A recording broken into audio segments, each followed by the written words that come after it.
What's poppin', y'all? I'm your guy, Mr. Brown. You're watching What's the Matter? In today's episode, we're going to take our conversation on matter to the next level and discuss how we can change the form of matter that we have by using some energy and how we can quantify and measure that exchange. So that's right, get your pen and pad out, put yourself in a good positive vibe, and let's get to work.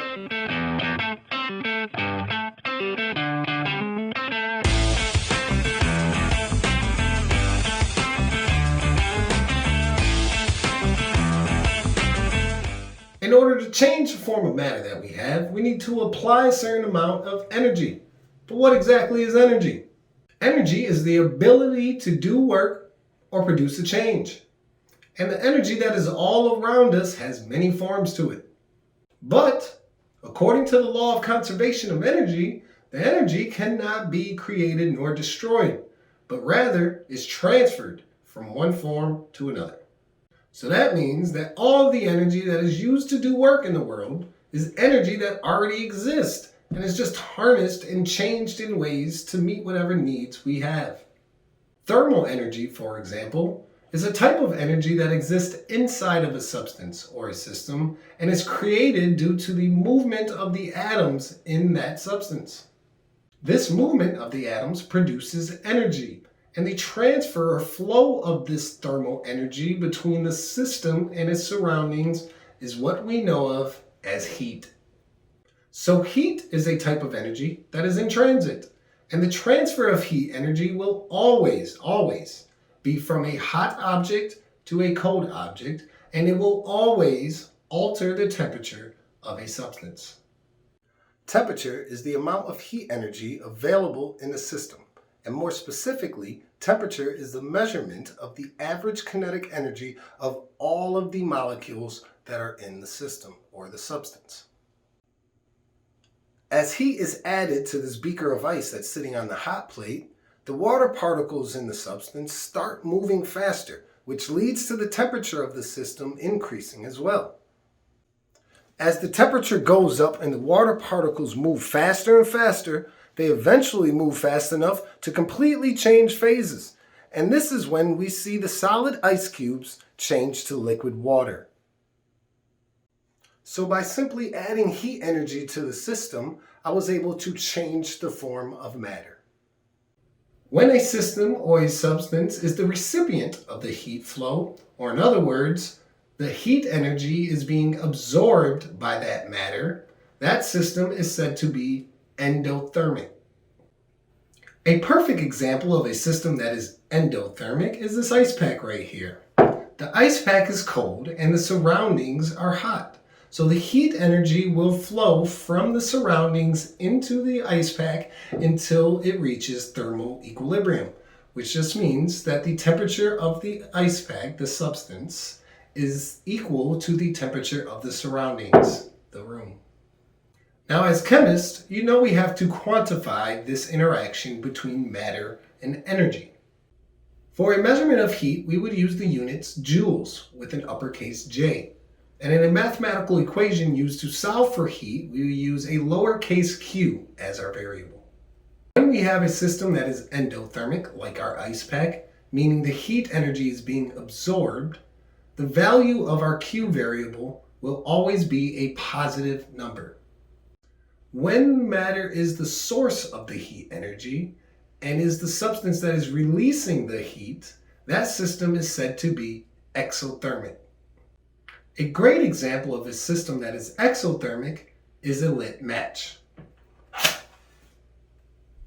The heat energy is flowing from the lit match to the surroundings that are at a lower temperature. I like to think of this one like an exit sign, with an EX in exothermic to me standing for the energy being released from the system, just like how people leave under an exit sign.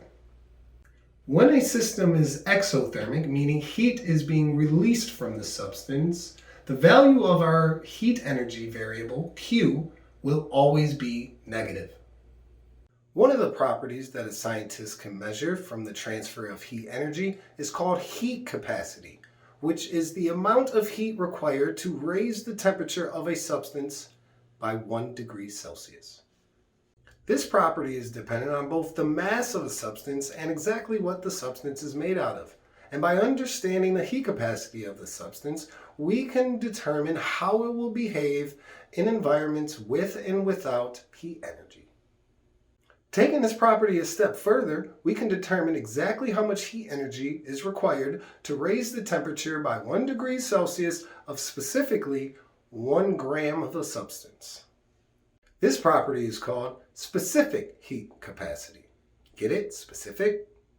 Based on our understanding of the heat energy of a substance, we can use a mathematical formula to determine exactly how much heat is required to raise the internal temperature of a substance. The formula Q equals M times C times delta T can be used for such calculations.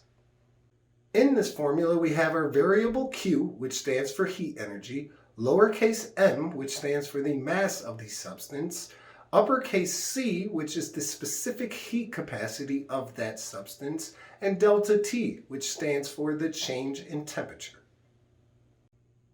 One critical thing to note here is that delta stands for change in, which will always mean the final number minus the initial number. Another property we can measure from the transfer of heat energy is the enthalpy of change, which is the amount of heat absorbed or released from the total system that is under constant pressure. Enthalpy is represented by an uppercase H, but for the enthalpy of change, like for a chemical reaction that involves the transfer of heat energy, we would use the symbol delta H.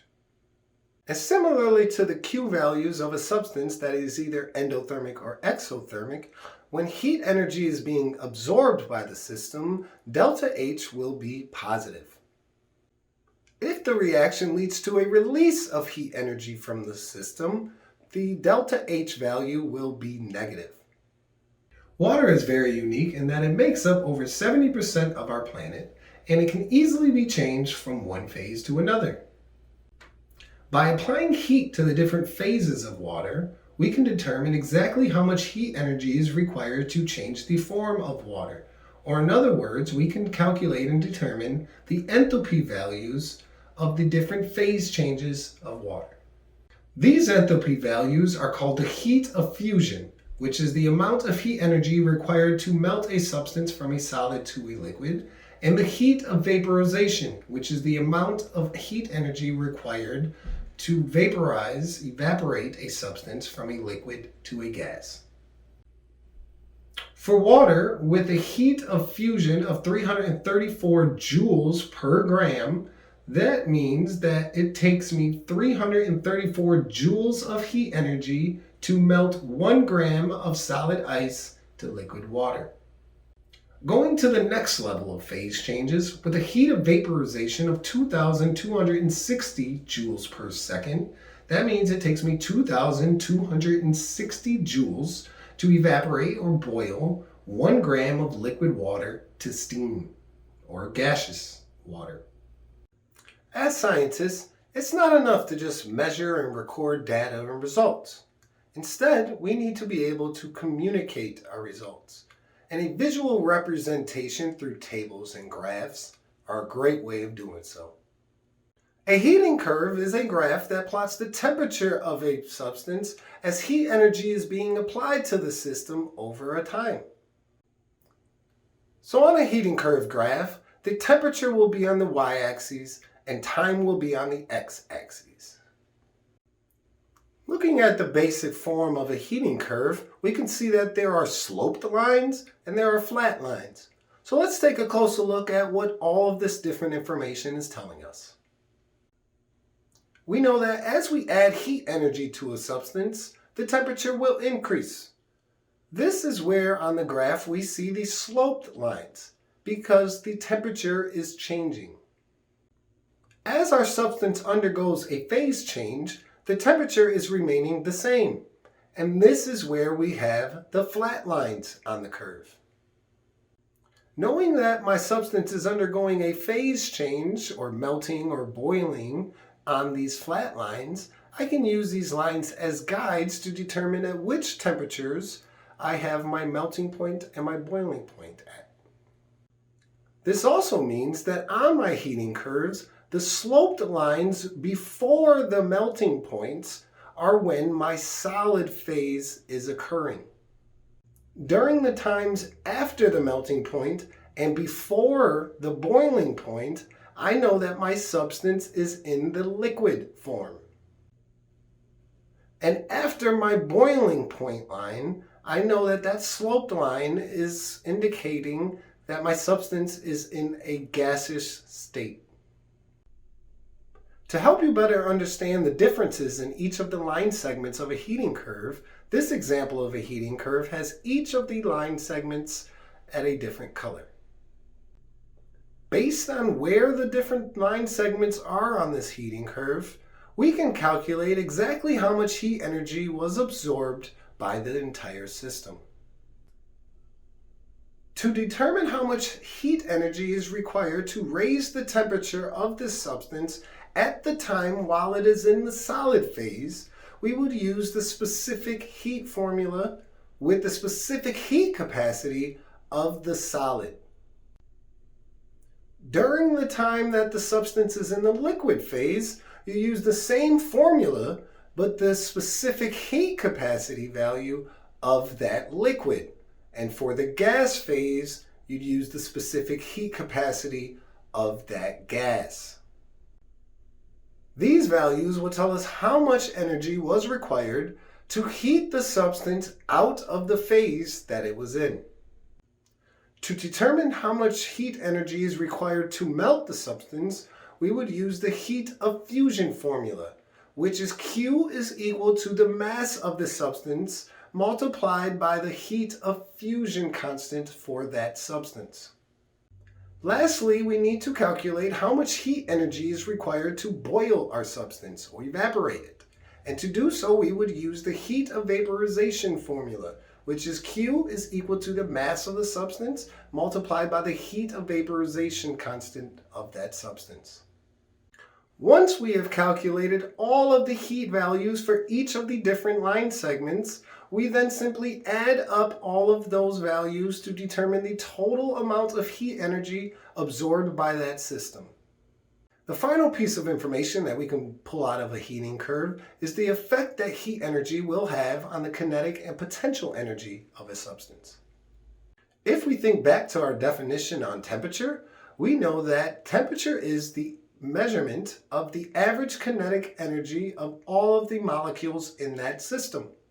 So as temperature increases for the solid, liquid, and gaseous phases of our heating curve, so does the kinetic energy of the substance during those line segments. When molecules start to rearrange during the phase changes, the potential energy of the substance changes due to the new positions of the molecules in the substance. As heat energy is applied to the system, the molecules speed up and get farther and farther apart from each other, which leads to an increase in the potential energy during those times. And being that the temperature remains the same during a phase change, the kinetic energy remains unchanged during those times. Okay everyone, now that you know how to determine the heat energy of a substance and how to determine the heat energy of a system during a change, I want you to try out your newly acquired skills on this practice problem.